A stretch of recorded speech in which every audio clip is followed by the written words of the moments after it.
Hi guys, so today we are going to do a video, an interview with Pink Parlour's president, which is called Mr. Derrick Seeto. And then we are actually having this shoot over here in the latest location, which is called Parlour Collective in OUE Downtown Gallery. So yes, let's welcome Mr. Derrick Seeto to the show. Thank you.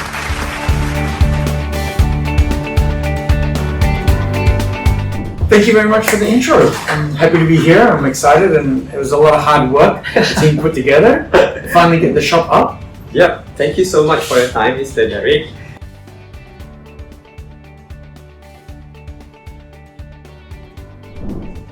I thought about this long and hard before should we just open another Pink Parlour and then have a 6 outlet?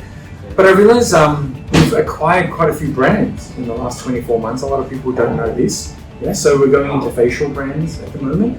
We'll be launching a slimming brand coming up, and also a lash brand company as well, right? And the final one will be a hairdressing brand that we'll be launching. Okay, wow, that's exciting. Yeah, so we thought that this would be a great place to allow people to taste everything that we have, Yes. which will be coming in a few months. And the brands will rotate through here on maybe a yearly basis, or maybe even a quarterly basis, would depend on how many brands are coming to Parlour Collective. But it enables our customers to actually come to one location and try the various services instead of having to travel around. Okay, wow, that's a very interesting concept that you actually had in mind for Parlour Collective even before you start with.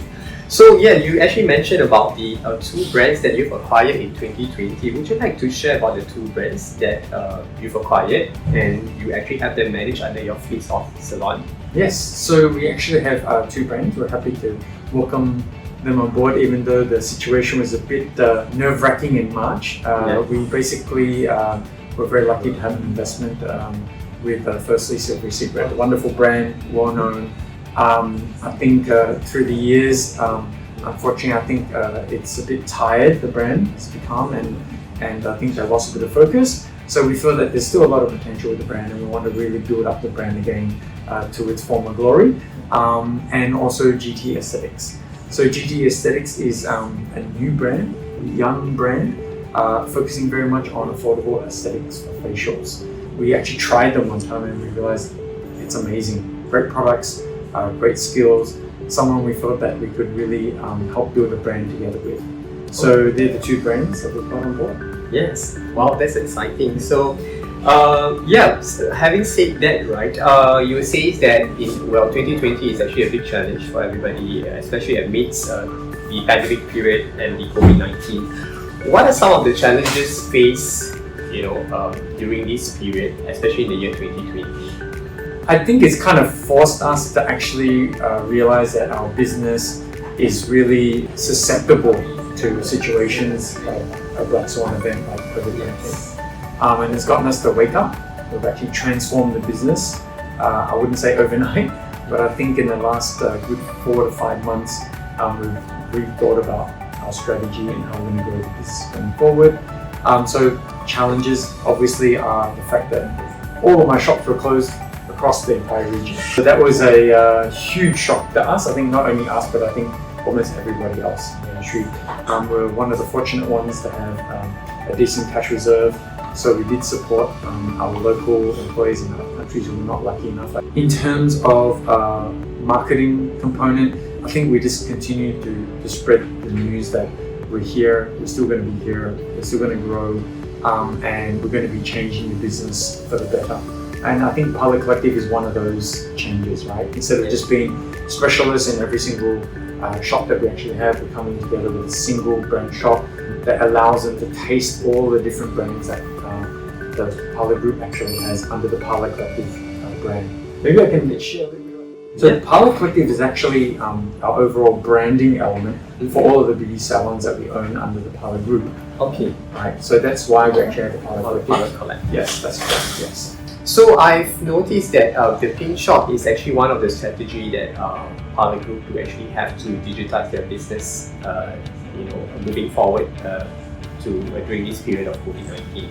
So could you share a little bit more on how you actually the steps that you have taken to remain competitive in the digital world now? So we've been doing Parlour Supply, which is also our salon business, which is B2B. Yes. So that's been running along. And I think we've realized that we have not emphasized on our B2C, which is the consumer side.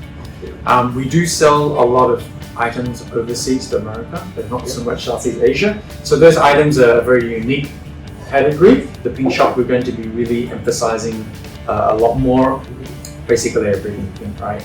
And there are a lot of fitness component of the business. And also you're going to see our kitty cat merchandise come up and strong. We're planning on a cartoon series, hopefully to launch next year as well.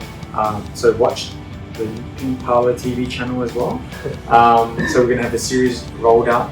Yes, so that's been our focus to focus on that. We put an entire team around developing the whole Pink Shop business in itself. So that's going to roll out globally. It's not a regional thing, it's actually a global. Yes, that's correct. We're going to just check down in the description. We're going to be giving a discount voucher for our various brands, and please do consider joining our loyalty program. It's an affiliate program that we actually have. So if you sign up for that and you're a wonderful supporter of us, it's a great way to get incentivized for yourself as well. Tell your family and friends, and the same way you also get rewarded, because this is something that we kind of missed out. But I think there's going to be another episode purely on our affiliate program. So do watch that program coming out next month. All right. So yes, so just the last questions that I'd like to ask you is that what advice and words of wisdom do you actually have to all aspiring entrepreneurs out there? Get a good mentor. Money doesn't guarantee success.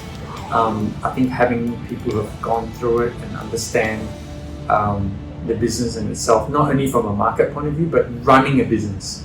So if I would do this again, I wouldn't. I would consider a franchise system, or I would work with a strong partner who really knows this business. It's not just a plug to push a Pink Parlour franchise, but I think if you speak to a lot of people out there, I think what is Singapore famous for? We're famous for exporting out our knowledge, running airports, running ports, teaching people how to run governments profitably, and not consider it just as a charity organization, which a government cannot be, because you're looking after public funds. So just like a government, just like your private entity, I really suggest that you find a really good mentor. If it's not us, find somebody else who's done this business before, right? So having people in the finance, marketing, operations, training, even shop decor, you can see here, right? I think most importantly, understanding the human capital development, I think is very important. Don't ignore HR, right? I ignored HR for too many years, and I realized that is a fundamental strength, skill to have, So we have so much got to learn from Pink Parlour, and also yourself, Derrick Seeto, who's actually established your brand Pink Parlour for the last 15 years across Asia. Yes.